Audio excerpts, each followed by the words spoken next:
i-split, dapat lang, transfer lang kahapon. Kaya lang di ko madukot yung mga nasa gilid ng kahoy, kaya hinayaan ko na lang. Ngayon nakapag-rebuild sila at mukhang tutuloy itong naiwan sa kahoy kasi marami pa rin namang brood sa loob na hindi ko nakuha. Saka may honey rin sila.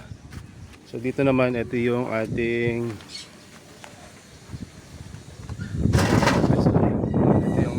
pinaglipatan dapat. Ngayon nandito na yung mga masisipag na sa kanilang bagong bahay. May dala ng mga pollen yung bago.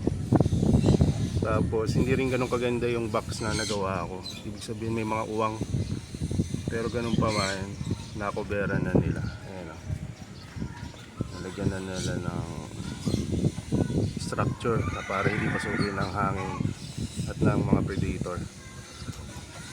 So ganun kadali mag-alaga ng ano. Hindi naman madali, kumbaga dapat maingat ka rin, pero hindi siya ganun kahirap tulad ng iniisip ng iba at tulad ng iniisip ko dati. Madali lang mag-alaga ng stingless bee, low maintenance, at kaya nilang mag-adapt sa environment na bago na meron sila, dahil ito galing sa ano, sa web. So nakatanim, nakalagay sila sa mga lumang mga puno. So nilipat ko lang sa box. So ayan, hopefully maging successful or makagawa ng bagong colony dito sa new box at dun sa lumang kahoy na kanilang pinagmulan. Iba yung amoy ng ano, ng Live-Sems na honey. Ewan ko, parehas naman sila ng mga pinagkukunan eh. Pero mas maamoy sila, mas mabango.